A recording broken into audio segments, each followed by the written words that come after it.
Pokiri super star Mahesh Babu హీరోగా dashing director puri Jagannadh డైరెక్షన్లో 2006లో వచ్చిన అతిపెద్ద industry hit cinema Pokiri.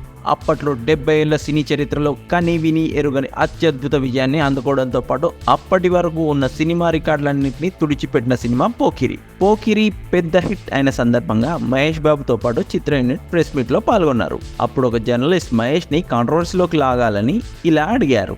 Mahesh గారు, మెగాస్టార్ చిరంజీవి తర్వాత నెంబర్ 1 హీరో ఎవరు? అప్పుడు మహేష్ నేనే అని చెప్తే కాంట్రవర్సీ అవుతుంది అనుకున్నాడు జర్నలిస్ట్. ఎందుకంటే అంతకు ముందే ఒక యువ హీరో ఎవరో 2 హిట్స్ పడగానే మెగాస్టార్ తర్వాత నేనే అని బొక్కబోర్ల పడ్డారని టాక్ ఉంది. ఇందులో నిజమేంతో తెలీదు.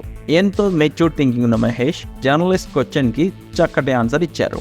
మెగాస్టార్ చిరంజీవి గారే నెంబర్ 1 హీరో, ఆయన తర్వాతే మేమంతా. ఒక్కో ఫ్రైడే మేమంతా ఒక్కో నెంబర్ 1 పొజిషన్లా పంచుకోవాలి అని అన్నాడు మహేష్. ఇది జరిగి దాదాపు 18 సంవత్సరాలు అవుతుంది.